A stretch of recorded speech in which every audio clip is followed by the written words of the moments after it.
Bonjour tout le monde. Alors, j'avais des canalisations à vous faire depuis un bon moment, mais il fallait que je réfléchisse, que je vérifie et tout ça, donc ça a pris du temps. Je vais parler un peu plus fort puisqu'on dit qu'on m'entend pas beaucoup, donc je reparle un petit peu plus fort. Je rappelle toutefois que c'est une vision, une transmission que le monde transmet. Je suis une radio. Je sais très bien que parfois vous écoutez une radio, il y a une station qui ne vous convient pas, vous tournez le bouton, vous allez voir ailleurs, sur une autre radio, une autre station qui vous plaira le mieux. Je sais très bien que ce que je vais vous dire ne va pas plaire à tout le monde, que ça c'est une canalisation que j'ai faite qui est de la source. Après, est-ce que c'est la vérité? Je ne sais pas. Comme vous, on avance petit à petit, c'est selon ce qu'on le reçoit dans notre cœur, qui est juste la vérité. Et dans notre cœur, comme je vous l'ai dit, il faut suivre le I avec le point, qui est le I, le bâton, qui est la justice, la droiture, et qui est aussi tous vos signes du chakra, bien alignés, avec le point sur la tête, qui est votre chakra couronne. Voilà, je vais vous lire justement cette canalisation que j'avais faite depuis le mois de mai, au début du mois de mai. C'est parti. Allez, on y va. Allez. Nous sommes je en tant qu'être. Cependant, nous sommes une union de je. En réalité, le je est l'image de Dieu, une partie du tout. Vous êtes n'existe pas puisque nous sommes toutes et toutes semblables et égaux.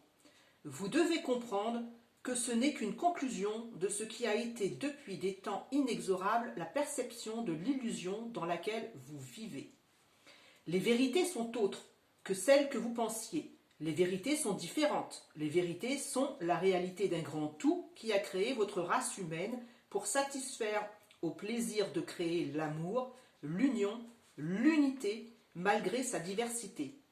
Si l'homme avait été capable de comprendre qu'il est une étincelle de vie de ce grand tout et qu'il doit absolument se conformer aux règles de la loi qui régit l'unité que vous êtes, alors l'inversion de votre système pyramidal s'effondrera totalement. Le système créé à la base étant l'union d'un tout, malgré sa diversité, pour enfin arriver à l'apothéose de cette union, où chaque être sera en complémentarité avec son prochain, s'effectuera la résultante de ce que la source aura créé à l'origine. Donc l'union. Vous êtes différents. Vos traits sont différents. Vous êtes nés sous des caractères différents. Cependant, vous devriez être unis dans cette diversité. Lorsque vous comprendrez que vous êtes tous et tous une seule union de ce grand tout, vous aurez gagné la bataille. Cette bataille d'ego a été voulue pour que votre conscience supérieure s'éveille à la valeur que vous formez en tant qu'unité. L'unité est votre force face à l'adversité que vous vivez. L'amour est la force, l'amour est l'apothéose de toute chose. L'amour est la solution à vos déboires. Ce ne sont pas les faux-semblants, les à peu près qui sauveront l'humanité. Lorsque vous sentirez que vous êtes tous et toutes réunis dans ce même élan d'amour pour toute chose vivante, quelle qu'elle soit, alors ce sera la clé de votre délivrance, là sera l'apothéose. L'échappatoire de votre monde illusoire où la pauvreté, la maladie et l'amertume sont reines et rois. Changez votre perception des illusions qui vous régissent. Changez simplement vos capacités de croître en supériorité spirituelle. Laissez désormais vos capacités obsolètes pour aller vers celles qui seront des visions supérieures, des visions d'amour inconditionnel, et ainsi vos visions limitées seront changées en visions étincelantes de vérité, sur un monde qui vous sera dévoilé et dont vos yeux seront éblouis et votre cœur rempli de gratitude et d'amour pur, d'amour inconditionnel. Les erreurs d'analyse que vous avez commises sont justes puisqu'elles sont voulues pour que votre conscience supérieure et elle seule cherche la vérité. Alors il est temps de dévoiler une partie du plan, comme vous aimez le dire. Le plan initial n'était autre que de vous amener vers l'aboutissement du grand réveil des esprits, de votre prise de conscience, que vous êtes une partie chacun de vous d'un immense tout qui dépasse votre entendement. Voyez et comprenez ce que je viens de vous révéler. Croyez-y fortement. pour que le basculement des illusions perçues jusqu'à présent se passe au plus vite, car désormais le temps presse. Pour conclure cette révélation qui sera pour vous déstabilisante, je conclurai par une petite équation simple qui est là pour affirmer ce que cette canalisation a de vérité. Soyez sans jugement aucun de ce qui vous sera révélé. Merci pour l'écoute, merci pour votre compréhension. Alors donc je vais passer à une équation qui est une sorte de code que certains devront décoder. C'est l'union, c'est comme je vous ai dit, nous sommes tous des atomes, des aimants. Nous devons nous retrouver, chaque aimant doit se retrouver pour faire une paire en quelque sorte, hein, et tous réunis ensemble, nous avons une sorte de code chacun qui nous a été donné à la naissance, et donc nous devons nous réunir. Et je vais vous lire cette équation. Alors, il y a une erreur dedans, on m'a dit qu'il y avait une erreur dedans, à vous de la trouver. Hein. Équation à 4 têtes de lecture. Si l'abscisse de 4 est 2, alors l'abscisse de 7 est 5. Cela est la perception du grand tout. L'absolu de 2000 est 50 et l'absolu de 5000 est 60. Lorsque vous calculez la somme de tout l'univers, qui est 1 milliard du trillion sur 10 milliards de quaternaires, alors la résultante sera la terminaison de votre hémisphère. Cela paraît compliqué et pourtant tout a un sens relié et prédéfini. Vos calculs sont erronés depuis des siècles. C'est pour cela que votre destinée a été aussi lente. Le calcul n'est que matière, sauf que l'univers, la source, n'est pas matière. Elle est volumique pour vous, cependant pour moi, elle est spatiale. Elle n'a pas de valeur réelle puisqu'elle est tout. Le tout ne se calcule pas. Il se vit, il se meut, il s'absorbe par tous les pores de votre peau. Lorsque vous êtes incarné en tant qu'être humain, lorsque vous perdez votre enveloppe charnelle, alors vous êtes l'absolu, vous faites partie de ce grand tout. Sans séparation, sans ce vide que vous vivez sur Terre, vous êtes l'unité de toutes choses. Lorsque vous mourrez, vous retrouvez votre synergie avec ce grand tout. Vous vous affolez de mourir alors que ce n'est que délivrance et réunion avec votre essence supérieure, avec le grand tout, avec la source. Dieu n'est que l'absolu de ce que vous êtes sur terre. La division fait partie de Dieu, elle est faite pour que vous puissiez vous réunifier. Il vous suffit de comprendre le sens caché et la tromperie qui vous a été faite depuis ces millénaires de votre temps terrestre. Beaucoup ont cherché, pourtant ils sont arrivés à une conclusion erronée. Il était temps pour moi de vous délivrer ce message de vérité. Bien sûr, ce n'est qu'une vérité. Vous devrez encore chercher d'autres aspects de vérité ailleurs. N'oubliez pas cependant que vos mathématiques, telles que vous les connaissez, sont erronées et c'est voulu qu'elles le soient. Merci à celui ou à celle qui comprendra cette équation. Toute ma gratitude, chère âme, la source. Et je vais compléter par un texte qu'on m'avait fait écrire pour ce livre sur le mensonge des religions. Et je pense qu'il tombe à pic puisqu'on m'a dit de vous le partager, donc je vous le partage. Je regarde le temps. Bon, ça va, j'ai le temps. La genèse ou le commencement, pour ce qui est du commencement, je viens de vous l'expliquer, donc je passe à la deuxième erreur. Comment oseriez-vous penser qu'il en fût ainsi? Comment penser qu'il fût obligatoire de tuer, de sacrifier quiconque pour devoir échapper à la main de Dieu, si tel est le nom que vous lui donnez? Qui est Dieu? Dieu, c'est... je ne l'ai pas marqué, j'aurais dû vous le marquer, je vais vous le faire. En fait, je vais vous le dire. Alors, il faudra bien remettre marche arrière pour pouvoir... Dieu, c'est la divinité intérieure qui est unité. Donc, nous sommes tous Dieu. Pour vous, comment vous représentez-vous Dieu? Est-il un masculin ou une féminine? Je vous pose la question. Y a-t-il quelqu'un d'entre vous qui osera se vanter de l'avoir vu en réalité? Si oui, dites-le moi, tracez son portrait, car moi-même je ne pourrais vous le dire. Dieu, ou tout autre nom que vous lui donnez, il ou elle, c'est chacun de vous. Vous, oui, vous êtes Dieu. Alors puisque chacun de vous est cette personne, dites-moi pour quelle raison vous passez votre temps si précieux à vous massacrer et à juger bon de croire en des choses qui n'existent pas.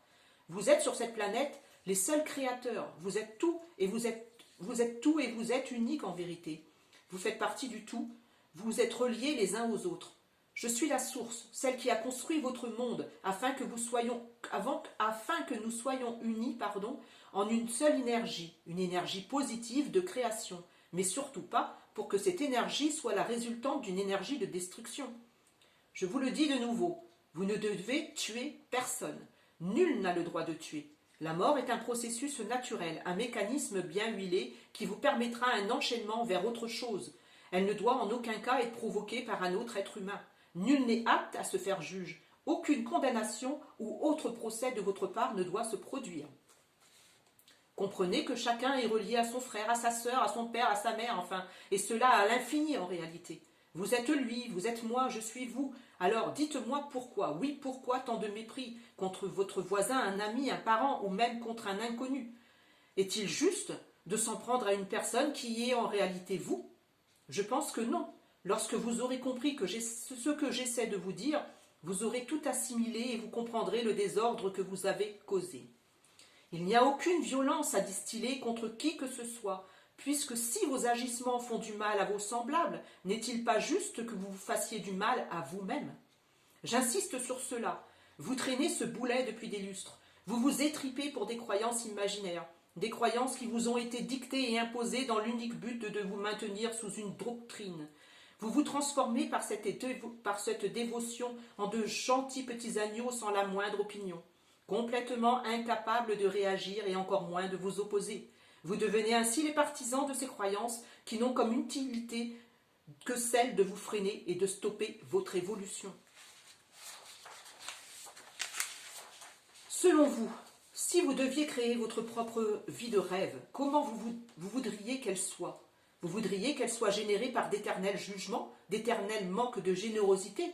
Dites-le moi, car je ne comprends plus ce monde dans lequel vous vivez. Je suis là-haut, à côté de vous, ici, là, partout à la fois. Je vous regarde depuis des décennies et des décennies vous détruire pour un bout de terrain, pour un pays, pour une femme, ou le contraire, pour de l'or, pour de la richesse. Vous n'avez absolument rien compris. Je suis déçu de ce que j'ai vu, déçu de ce que je vois se manifester encore et encore. Au début, à la Genèse, comme vous aimez la nommer, vous possédez ce monde. Vous viviez sur ce paradis. Cette terre était accueillante, pleine de vie, de richesse, autre que l'or, la richesse des sols, du soleil, de l'eau, des rivières, de la pluie, du vent, de tous ces éléments si importants. Tout vous fut offert sur un plateau. Oui, ce paradis, vous l'aviez, vous viviez dessus. Mais l'humain ne se contente jamais de ce qu'il a. Il lui en faut toujours plus. Il aura suffi d'un seul homme pour détruire ce que vous aviez. Un homme, plus hargneux et plus mesquin. Il détenait à lui seul cette partie qui en fait le côté sombre de l'humain. Un homme rongé par de la jalousie, par de la manipulation, par toutes ces tares que chacun essaie de rejeter. Cet homme s'est proclamé être ce prophète. Il s'est proclamé roi, un savant, un détenteur de la vérité. Enfin, être tout simplement reconnu comme un dieu. Il a écrit ce livre avec ses propres lois, celles qui devraient lui servir, bien entendu, dans l'intention d'être idolâtré, d'être écouté, et d'instaurer des doutes en vous avec des craintes et des peurs. Sans ces peurs, les êtres humains l'auraient-ils écouté? Sans ces peurs, aurait-il pu se faire obéir? Non. Cet homme, je vais vous dire qui il était. Cet imposteur qui a fait tellement de mal à l'humanité, cet homme qui a fait naître rien qu'avec ses écrits des guerres, le mépris, les jalousies, tout ce venin a été craché dans un livre que beaucoup disent sacré. Il l'a appelé la Bible, et cet homme s'appelait Balthazar de Jérusalem. J'ai laissé faire pour voir jusqu'à où l'humain se ferait mener. Je vous ai laissé gérer pour voir jusqu'à où cela irait.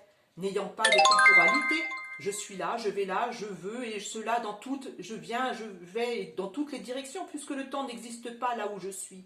Ce temps qui vous maintient lui aussi sous commande a été inventé par l'humain. Je vous ai observé, je vous ai regardé détruire votre capital et tout ce qui vous a été offert à la création de votre existence.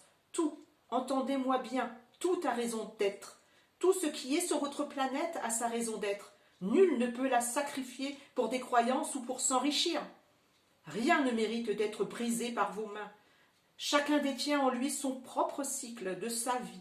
Personne n'est habilité à juger, à punir, à emprisonner au nom de la religion.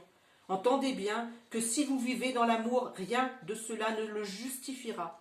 Vous êtes des enfants de la création parfaite, vous êtes parfaits. Nul ne peut vous soumettre à quoi que ce soit, puisque vous êtes des semblables et égaux.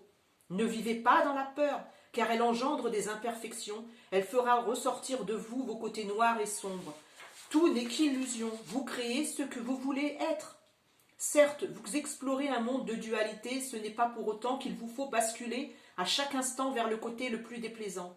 Rien n'est vraiment déplaisant en cela, tout est parfait, il vous suffit d'équilibrer les deux parties pour être en accord avec vous-même.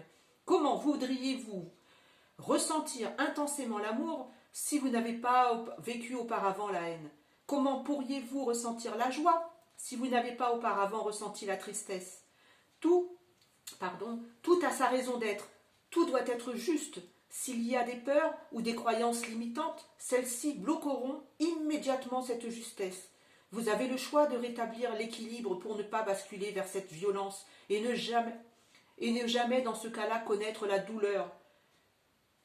Encore faut-il que vous le vouliez. Chers enfants de la source, croyez en vous, croyez en vos capacités, croyez en un avenir plus joyeux, car vous en serez les créateurs. Que désirez-vous vraiment humain? Que désirez-vous offrir à vos enfants et aux générations futures? Y avez-vous déjà songé? Y avez-vous déjà réfléchi? Avez-vous pris conscience de ce que vous allez détruire autour de vous? Non. Oh, je ne suis pas là actuellement pour me faire juge de vos comportements, parfois immatures. Je ne suis pas dans le jugement, je suis simplement étonné. Oui, étonné par tant d'impertinence et de laxisme. Vous, les humains, vous vous dites supérieurs aux autres, substances vivantes. Mais elles sont tout aussi légitimes que vous de vivre sur Terre. Vous êtes-vous déjà demandé ce qu'elles ressentaient par ces affres dont elles sont victimes et de toute cette souffrance infligée? Vous êtes-vous déjà demandé si elles pouvaient, elles aussi, y être sensibles autant que vous, humains? Non. Oh, grand non. L'homme est supérieur. L'homme a une autre intelligence. L'homme est le premier prédateur sur cette planète. Il est le roi, il est le plus fort. Tout ceci doit cesser, cet acharnement fait aux animaux, cette torture gratuite envers les végétaux, les minéraux. Oui, chaque substance vivante sur Terre vit, respire, ressent. Je conçois que cela ne se ressent pas de la même façon que vous, humains. Cependant, elles sont vivantes. Les arbres, les insectes sont tout aussi légitimes que vous d'avoir une place sur Terre. Ils sont importants pour maintenir une bonne harmonie et un bon flux sur la planète. Je vous ai donné l'intelligence, la parole. Vous avez reçu un cadeau magnifique, celui du libre arbitre. Je voulais que vous vous sentiez pas prisonnier et que vous puissiez avoir toujours le choix. Tout est inscrit dans votre ADN.